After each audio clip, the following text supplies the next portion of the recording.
Good evening and welcome to the Drive at 5 on intellectualradio.com/iHeartRadio station. I'm your host, Roman. We have a terrific show planned for you today. Please don't forget to stay tuned to intellectualradio.com/iHeartRadio station for Warriors Talk with Rochelle at 6 p.m.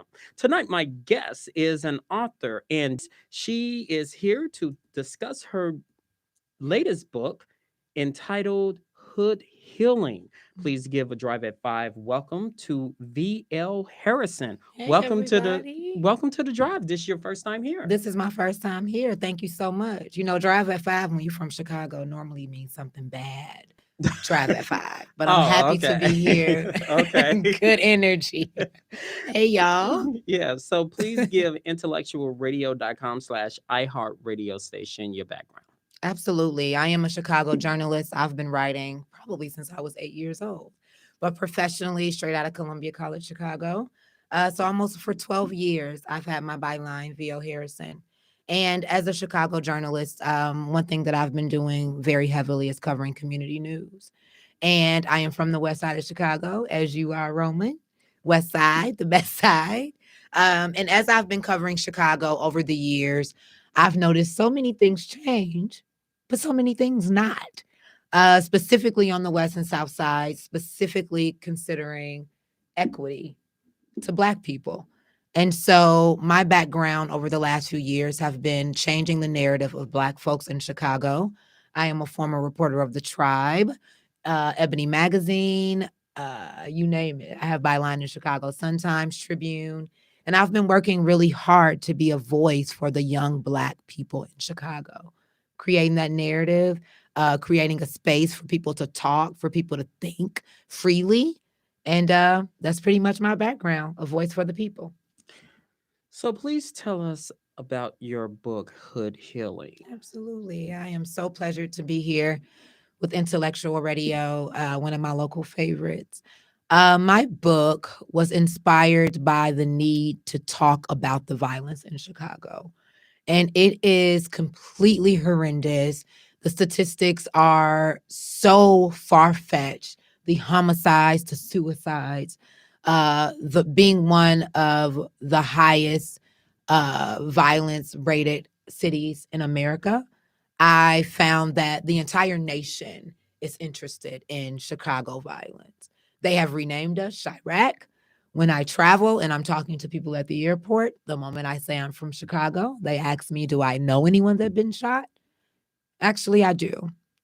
Just this past February, my only brother was killed on the west side of Chicago, shot 10 times in the alley right behind his home. And so that, among other things, truly inspired Hood Healing because it is a book and a compilation of traumatic stories from other media influencers, including myself, that really breaks down what's happening on the streets of Chicago. It really talks about where all of this trauma is coming from, where it has all landed, and what we need to do about it. Hood Healing is an ode to the hood. It is my love story, my cry to the hood. Being someone so close to Chicago's violence and losing someone so close to me, it has really inspired me to want to tell a story about why. Because CPD's not telling it. Let's be honest. They're not solving crime. So they're definitely not telling the story of why the crime is happening.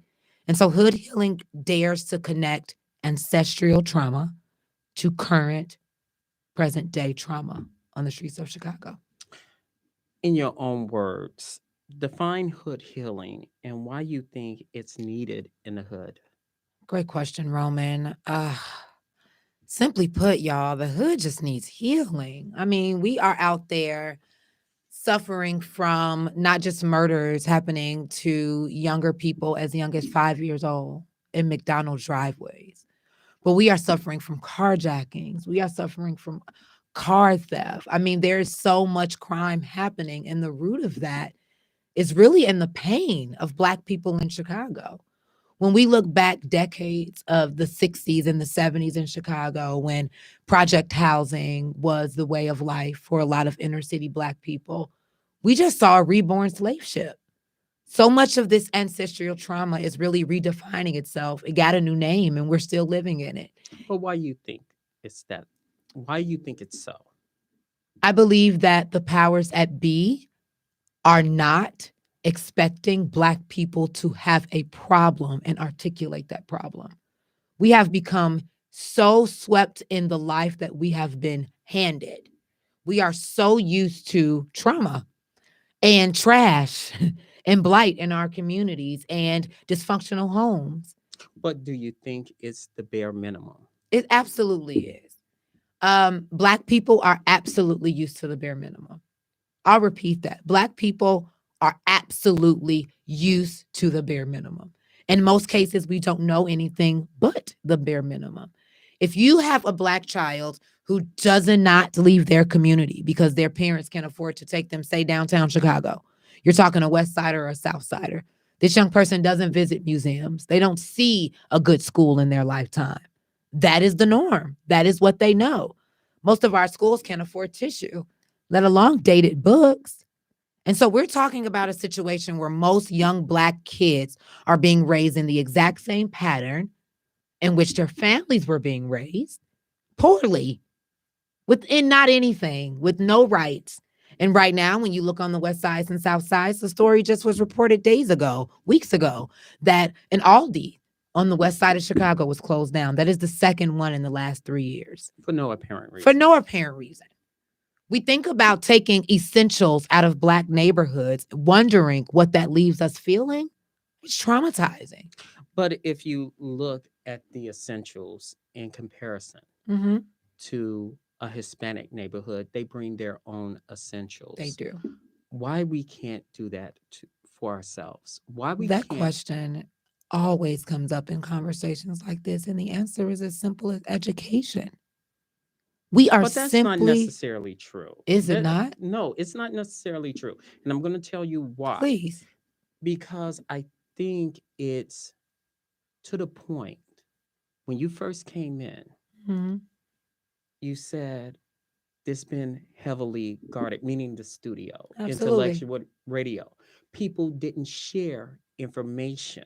Hmm. So when it comes to us, we guard our information, meaning the old song terminology, I got to get mine, you got to get yours. Hmm. But now the terminology is I got to get mine, you got to get yours, and I'm going to take yours once you get it. Hmm. And now there are some of us that saying, hey, this is not the way. We got to start sharing our resources in order for us to grow. That is the problem in the Black community, in my opinion. Versus Hispanics, they share information.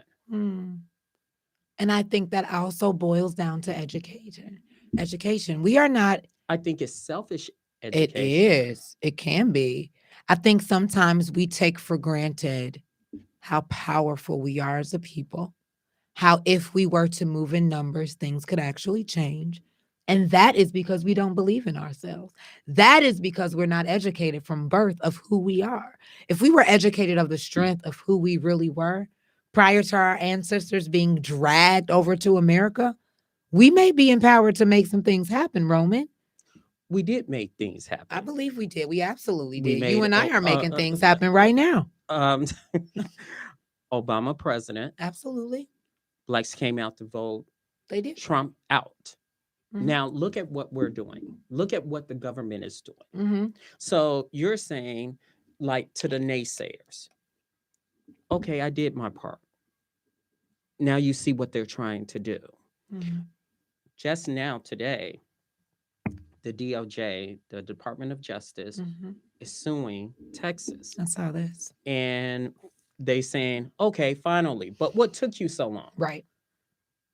Now Right. you look at the Haitians over the summer and look how the government was treating them That was versus insane to see, ver- Roman. versus Hispanics. Hmm. So you look at that and you say, what? You look at those things that we are doing our part. I would not say all of us, Absolutely. but we are doing our part. But once we start doing our part, here comes the government. Hmm. Here comes this to deny us I again. don't want to sound like Kanye, but the government doesn't want Black people to thrive. I repeat that. The government doesn't want Black people to thrive. And why? The government wants to hide the treachery of the past.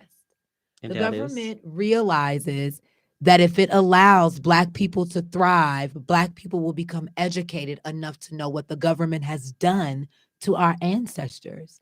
And if we know what the government clearly has allowed to happen to our ancestors, what then happens is we become the majority. We become the voice. And the but powers that be in in the some government doesn't want that to happen, Roman. but in some instance, we are the majority. Oh, absolutely. I can't argue. We still Not to are the them. we still are the majority. Not to the powers that be. That's true. Mm-hmm. However, we are, because the census, like I said last week, Numbers don't lie. numbers do lie because they undercount us. That's a fact, Roman. Thank you Mm. for correcting me. Numbers do lie. I saw something the other day and I was at a listening session for Illinois State Rep LaShawn K. Ford from the West Side. And someone was saying that all of these reports are saying that all these Black people are leaving the West Side. My response to that is they're leaving the West Side. They're being killed. Most of them are not being accounted for. I don't know if they're leaving, but it is likely to the government's advantage to make the narrative appear that people are just running from Chicago. People are being killed, chased away. Literally, mothers are saying, I can't even raise my kids here because I lost another kid here. That's what we're dealing with. So you're right. Numbers do lie. Falsified numbers lie, not the truth.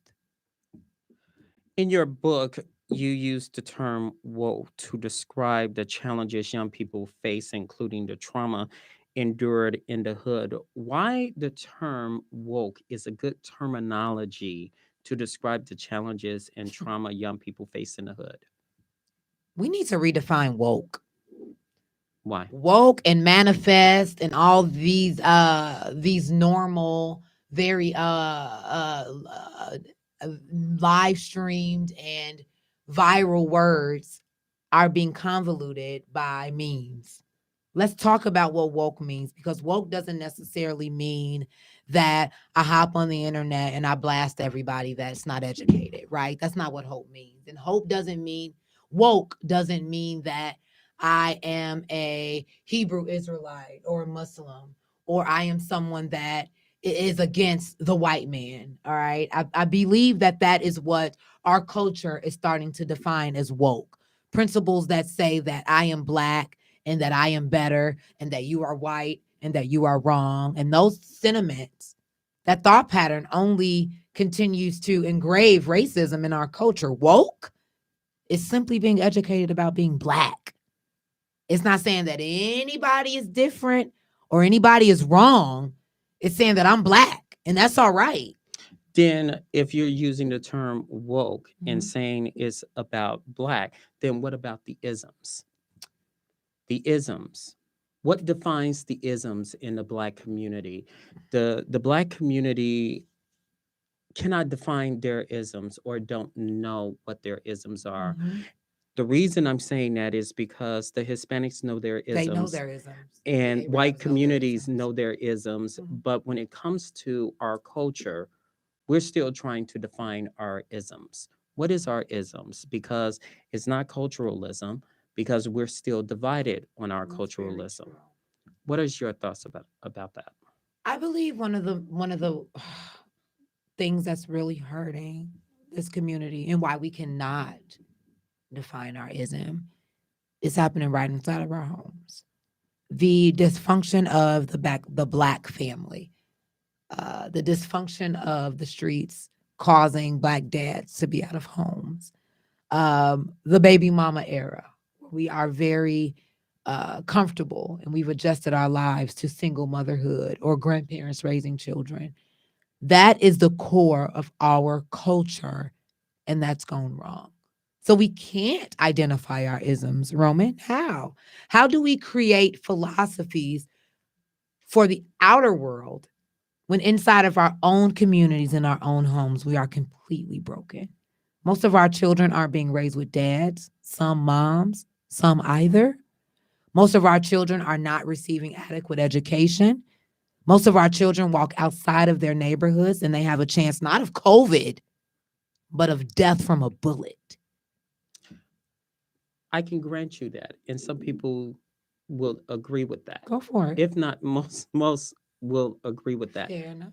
There's the however component. Okay. The however component, you being in the media, I've been in the media, we don't tell the story of the CDC study in 2016 saying that Black men are good fathers. Mm-hmm. We are not seeing that or showcase. It's through our own lenses that there are good Black men out there. Absolutely. There are cultural Black men. I just think that when it comes down to it, I just think that some people are mis are not really, the Black man is misunderstood and is being undefined. What are your thoughts on that? Sometimes in random moments, I just cry for the Black man, my brother, my daughter's father. Um, Misunderstood is an understatement. But if anything more, Black men are just missed. And when you think about the term missed, when you say I miss you, means you've been away and I haven't really had a chance to spend time with you. Missed in that way. Also, missed could mean neglected, forgotten. Black men are just missed. Even in their relationships, even as they parent in courtrooms, in their own homes, in the back of a police car, laying in the middle of the street with someone's knee on your neck. Black men are just missed. They're just missed. And I can tell you miseducated, mistreated, misguided, misled, missed. And to be of this culture and lose such an important component to our families and our homes. I just missed Roman. Um, it's very rare that I do this. So we have a phone call, and We do. yes, and Hey, y'all. yes, hello. You're on intellectualradio.com/iHeart radio station, The Drive at 5 with author V.L. Harris. Her book is entitled Hood Healing. You have a question or comment, sir? This is a ma'am. This is Deborah Vance, and I cannot Oh, wait to hi. read the book. Hey, Deborah. I love you. Thank you so much for calling I love you in. more. Hi, Roman. How are you? I'm fine. How are you? Oh, the B is a powerhouse, and I know those words are jumping right off of that page, and somebody is gonna get healed from the Yes. hood healing, and I can't wait. I just want to say congratulations and keep up the good work. Thank you so much, Deborah. So much love for you. Thank you. I got you. All right. Thank you so much. So let's get back to the book. Do you think the Black community and the younger generation is in a state of unrest due to the trauma? Absolutely. But it isn't new. See, this entire COVID brought about this depression for millennials and generations after. Young people have been depressed. I just don't know if we've known it, especially young Black people in inner city Chicago. But when they say depression, Uh-huh. do you think, and I've been saying this for a while now Uh-huh. on this show, that do you think it's the Black culture Hmm. that's doing this? We are. You I look say at the this. music, Oh, the yeah. music is dark, Come on, Roman. Talk your stuff. and everything is about us is dark. You look at what's going on. You can't even attend a concert with with Bone Thugs and Harmony and 3 6 Mafia without a fight going on. What's up, Busy Bone? What's going on, Busy? but what I'm getting at is, what are your thoughts that the culture be dark in the trauma? We are a detriment to ourselves, Roman. We are a detriment to ourselves. We are some of the most powerful people of the universe. Our culture could be so powerful, but we are detriment to ourselves because we are completely brainwashed as to what's real and what isn't. And because we're brainwashed as to what's real and what isn't, we are not promoting ourselves on the pedestal in which we deserve to be promoted. Our culture is the makers of so many important things. When I think about Africa, free Africa, I talk about free Africa in the book, the Africa that they don't want to teach you about, the critical race theory that they don't want to have in schools. When I think about free Africa and where we are now, I can't even believe we're using the word woke. Our ancestors will be rolling around in their graves and their spirits are dancing, annoyingly dancing, because we are actually claiming to be woke. If we were, we would be organized and not traumatized. However, we're still traumatized. And why you think we're still traumatized? We refuse to see that we are a part of the problem. We, as in Black people, I'll repeat that. We refuse to see that we are a part of the problem. And what you mean we?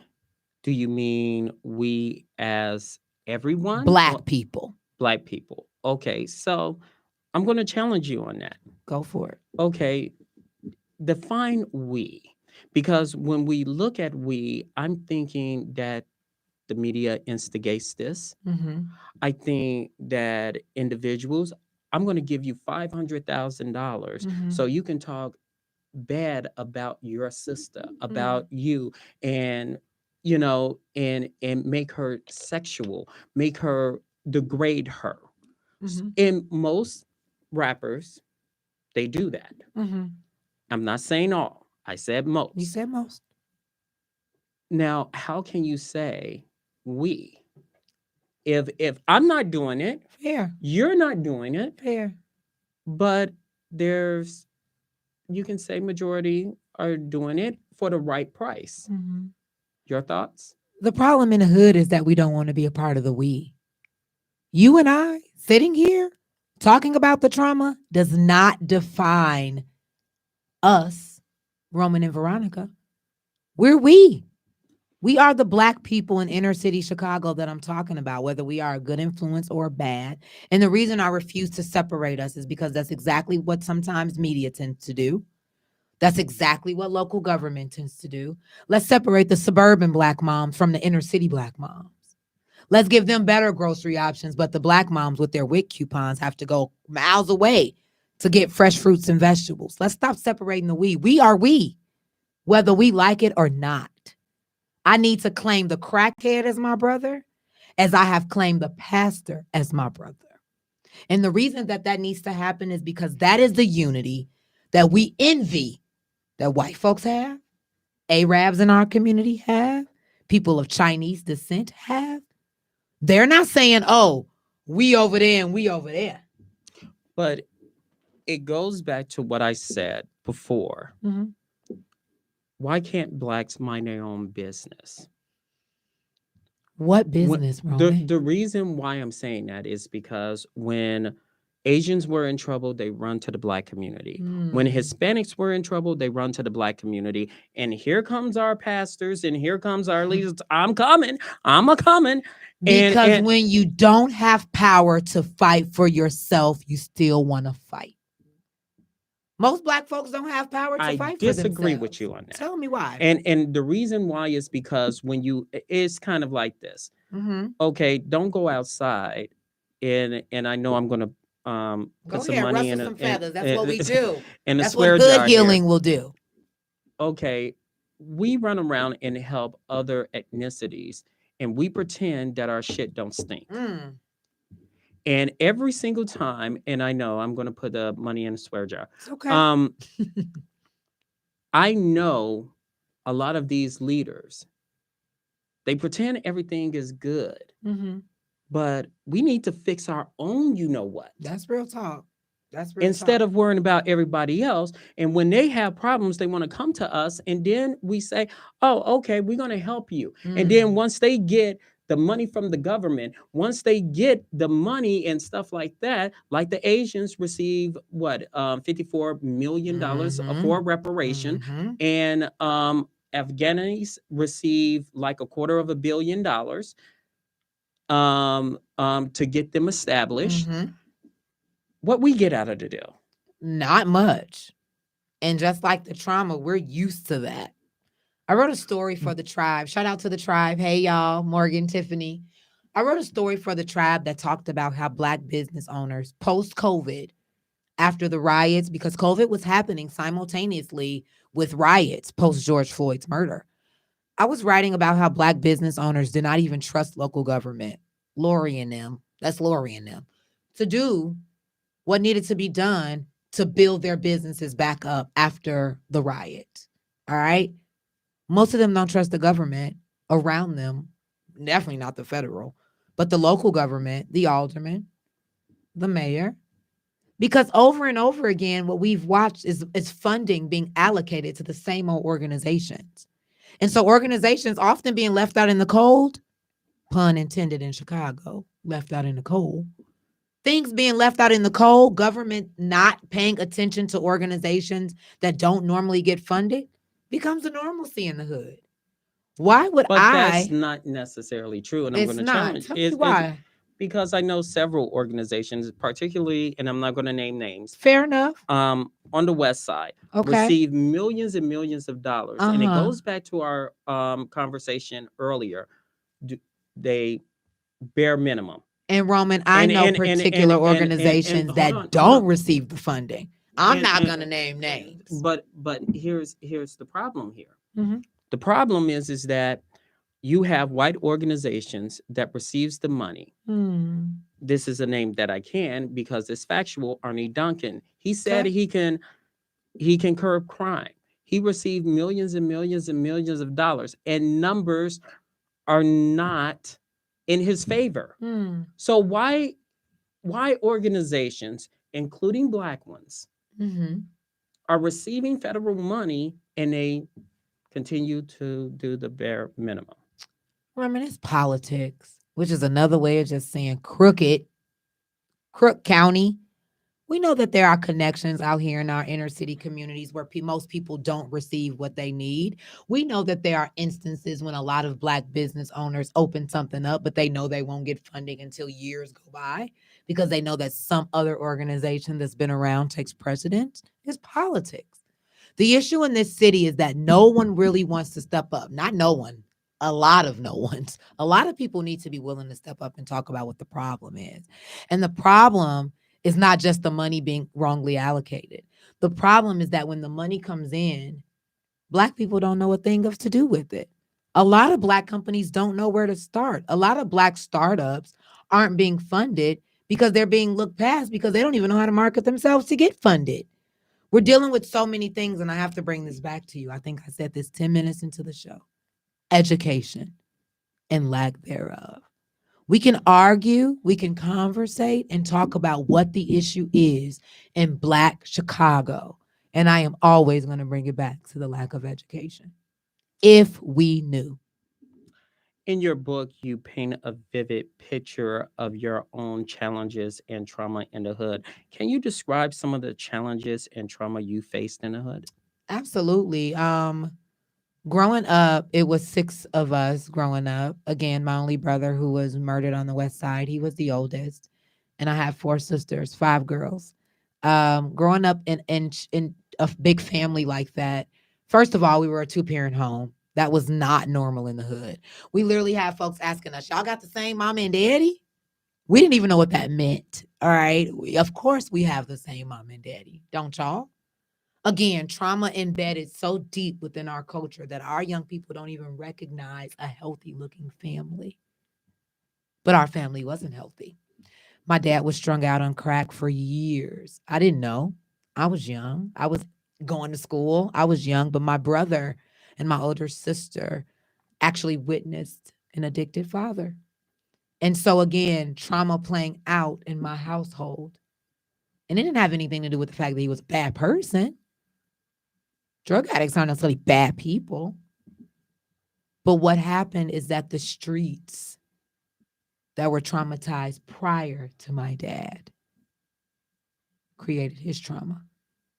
That trauma created my brother's trauma. And when those 10 bullets took him, he died with that trauma, as most Black men do. And so trauma was all around me, Roman. I was a straight A student, class president in grade school, high school.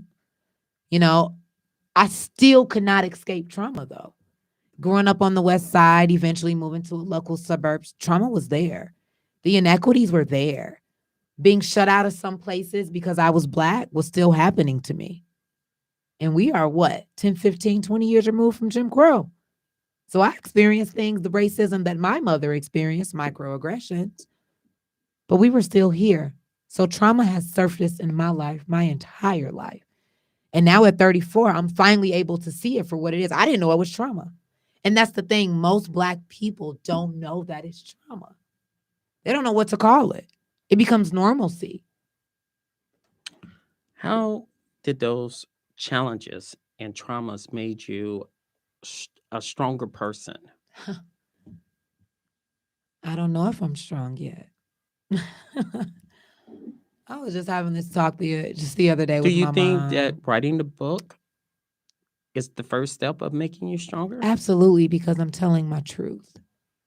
There's strength in that. There's strength in being honest, and when you put on your nice clothes and your cute hair, people look past your pain. Most people would not even believe the things I've survived in just 2 years, let alone 5 or a decade. And so when you think about that, of course, I've grown and I've strengthened through that. Sure. Writing Hood Healing and seeing it come into life has been a very healing thing for me. But healing is a process. It's every day. I think I'm healed until somebody pissed me off. Then I'm crazy again. Who knows what you're going to get? And that's real life. Creating a space for yourself to be honest with what you feel is what most Black people can't do. We've been grieving since before our own parents and grandparents.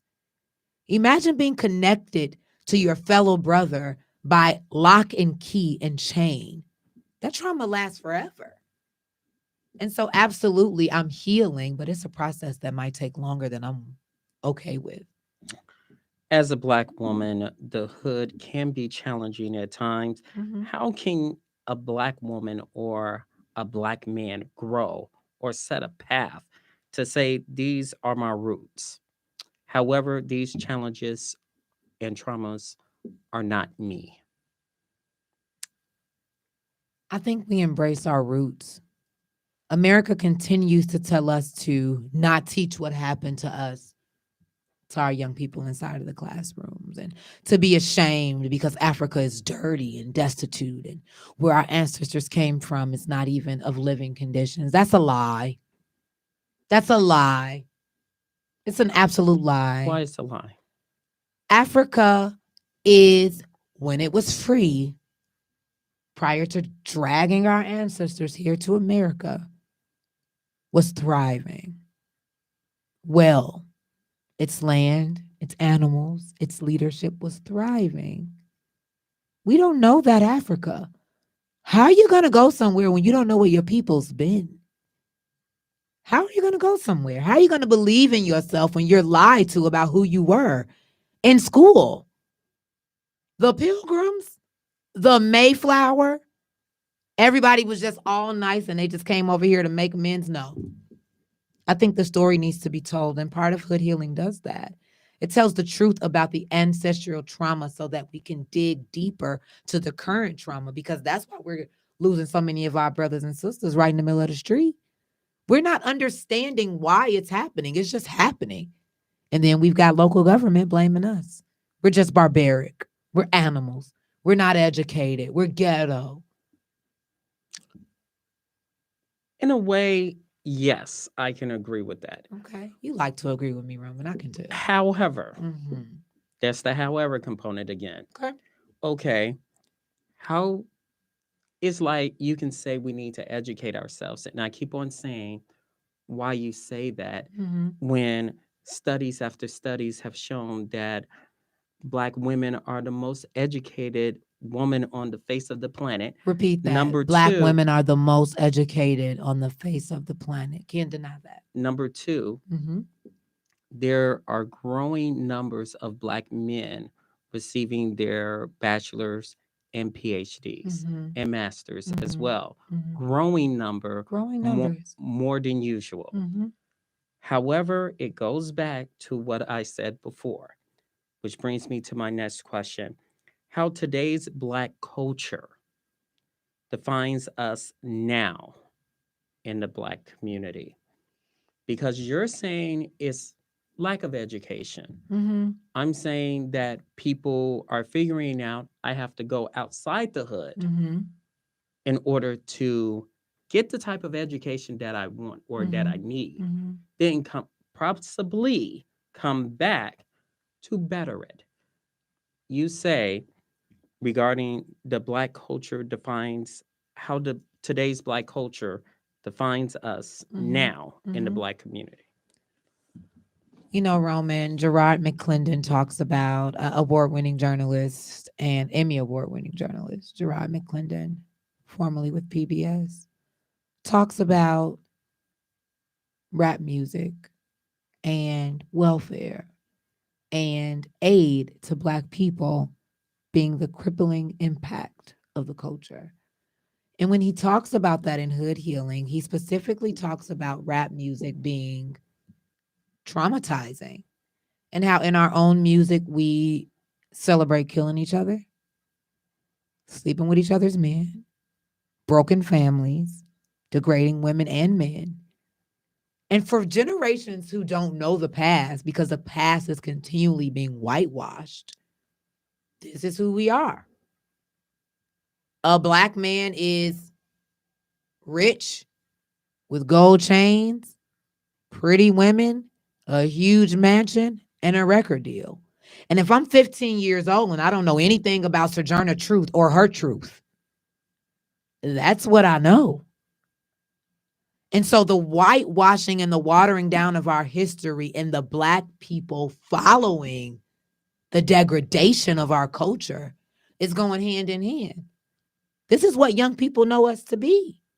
With all due respect to every artist out there, they know us to be that degrading, violent, barbaric, materialistic, not educated, honorable, like Marcus Garvey or Frederick Douglass or Phyllis Whatley, creators. And many of us, and I am so proud, I have to speak to this.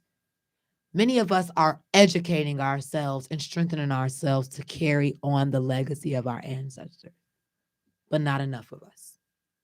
It's just not enough of us.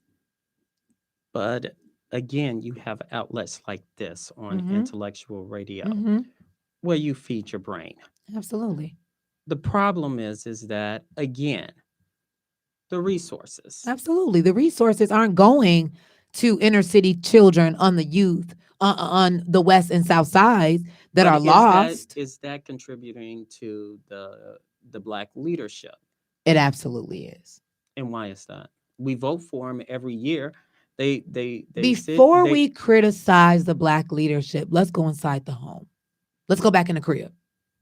And let's talk about what is and what isn't happening in the crib, because we quick to say what rapper is impacting our young people, and we're quick to say what policies are not good. But let's go back inside the crib.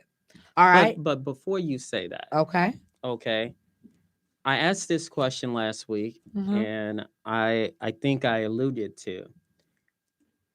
Is it the Black culture or is it parenting? The Black parents are responsible for the crimes. Look at the statistics. Mhm. The crimes being committed are younger and younger. 5-year-olds, 10, 12-year-olds are carjacking. Mhm. Look at what happened this weekend. Mm. Filled with young people downtown fighting in the heart of Michigan Avenue. Mm. And again, is it the Black culture or is it the parenting? because you talked about, we said the music is dark. Yeah. If I'm not scared of dying, Mm-hmm. then you probably not scared of dying. So, No. pow, there you go. Most of them aren't scared of dying. What do they have to live for, though, Roman? I know this is your show. I can't be asking you questions, but most black people don't. Most black youth don't have much to live for. If there are no grocery stores, youth programs, mentorship, love in my community, why not smoke my day away? But that here's the however component I love again. the however component. It goes back to, we're killing our tomorrows. No, we are. We We have. killing Absolutely. our tomorrows. Mhm. And when we constantly say, I'm going to kill you, how many women and stuff like that. First, I want to blame some of the black women Come on. that allowed that to happen. That's right. Now, you can blame the parenting to allow that, but you cannot forget the leadership. All of Okay. us is responsible. We are all responsible. GCI, Everybody. Everybody is WGCI want to stop the violence and then get it back in blood, all in the same minute. exactly. So, And I'm calling you out, WGCI, and you could decide not to have me on your show, but you got to do better. And they're not the only ones in inner city Chicago that Power are not 92, Power 92. and If here's, we really want to save these kids, we need to take a stand, and we don't because we want to get paid. and that's their truth, That's their truth. because it's all about the money. So we allow the situation of killing Mm-hmm. the tomorrows. Mm-hmm. I can be just minding my own business. Mhm. Pal, I Mhm. asked on this show a lot of time, is there a gang war? A lot of people said no. Turned out, yeah, it was a gang war. Is it? Then I said, is black people purging? It turns out, yes, that's true too. Mm-hmm. So you combine that, Mm-hmm. and then it's like they don't have nothing to live for. So if you're saying it's the educating component, there's some smart people that know how to count faster than you and I Uh-huh. in a nanosecond. Uh-huh. There are people out there that knows how to write a thesis in a They snap. do. It's true. However, due to the culture, that's good, Mhm. because I can get 5 girls.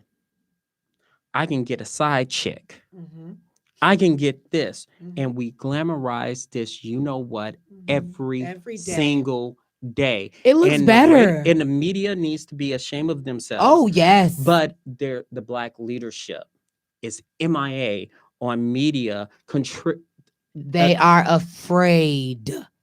People are more willing to make $1 and they're getting it back in blood, literally. It's blood on their hands, Roman. Black leadership, black media, elected officials in inner city Chicago. There is blood on their hands. Don't make me name them. I will.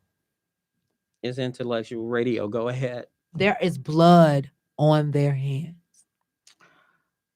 Do you think the hood wants to heal or like to be stagnant? We don't know better until we do better. Words of the infamous Maya Angelou. We don't know better until we do better. And to be quite frankly honest with you, I really do feel like the hood doesn't even know what it needs, with all due respect. Because that's the point of hood healing, dissecting, defining, and redirecting the trauma. Because if you don't know that you're traumatized, you don't know what you need. Again, can't do better until you know better. So creating, here's my favorite word, educational opportunities to teach people what this trauma looks like. Seems to me that I needed more of that than algebra in 8th grade.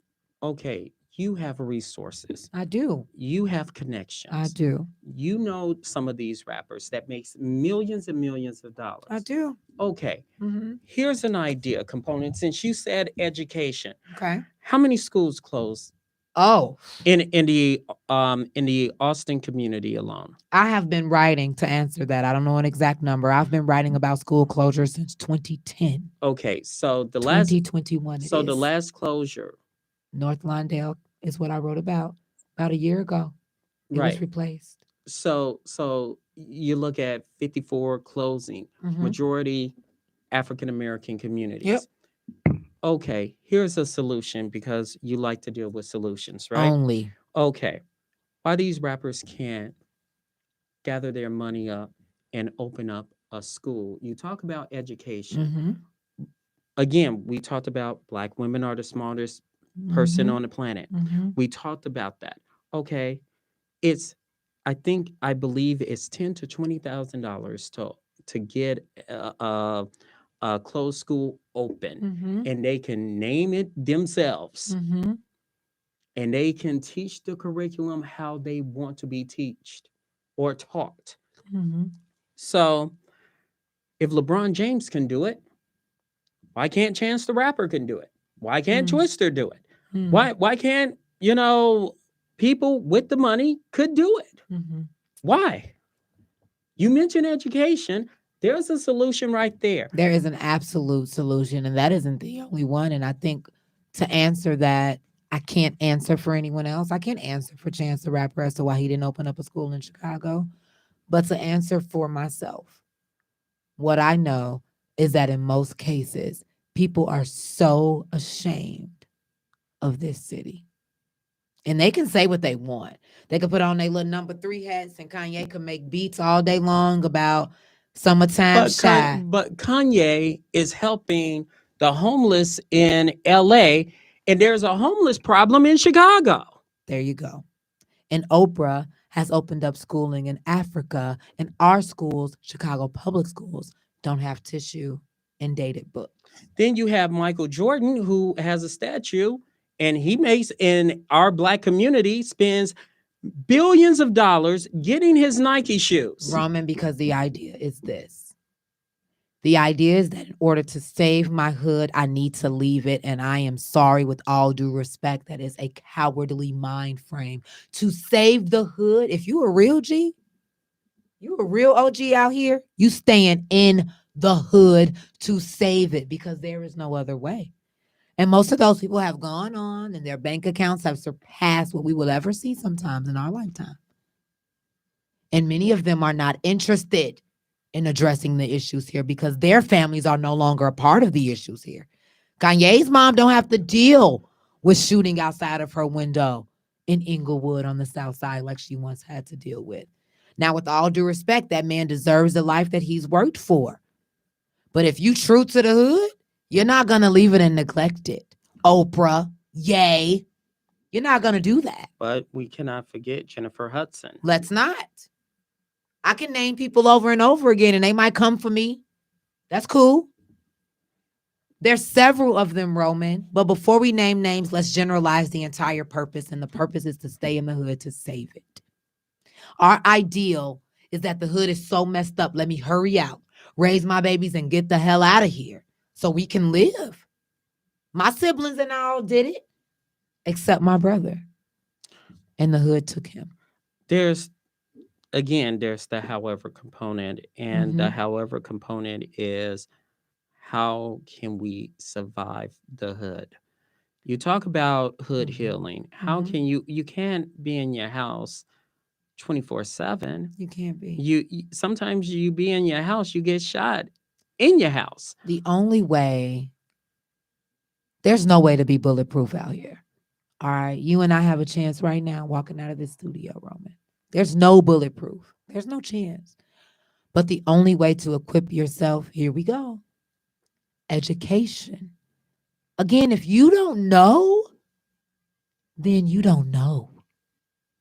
And some people just don't know what happened on those damn slave ships.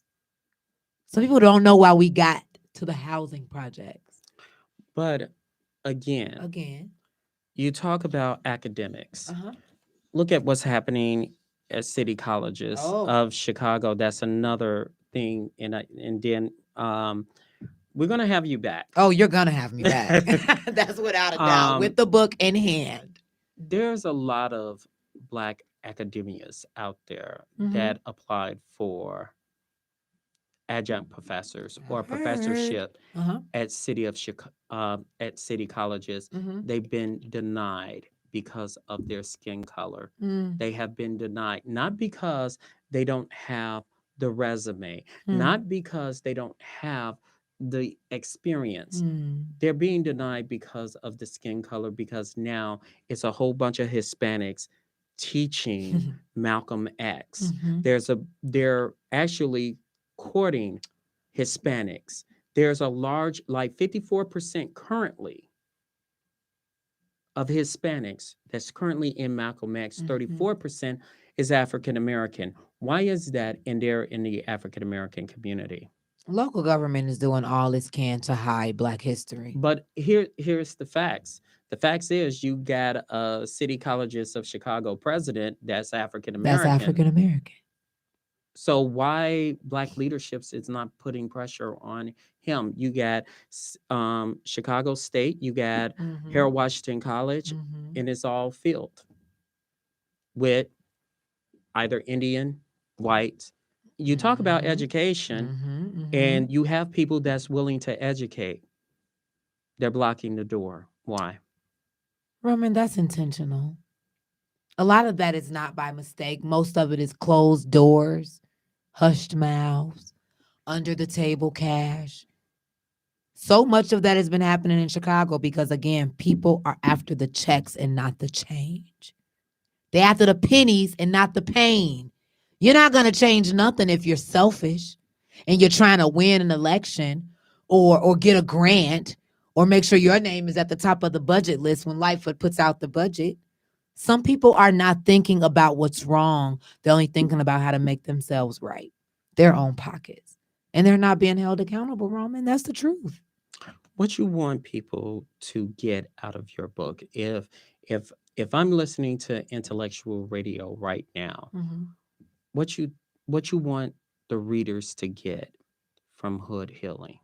Healing is brutal. It is ugly. It is painful, historical, scary, shameful, but it is absolutely necessary. And if we heal right now, I'm talking the millennials, Gen X, if we take the necessary time to figure out the trauma that is ruling our culture in order to educate our children, we're talking about a different tomorrow. We're talking about doing better because we know better. That is the goal. Our parents didn't know better, Roman. Fresh off of Jim Crow, they didn't know better. They knew to be quiet, keep things in their home, shut their mouths, and do what they are told. And millennials ain't having it. V.L. Harrison ain't. And Hood Healing is a testament to just how much I ain't having it anymore.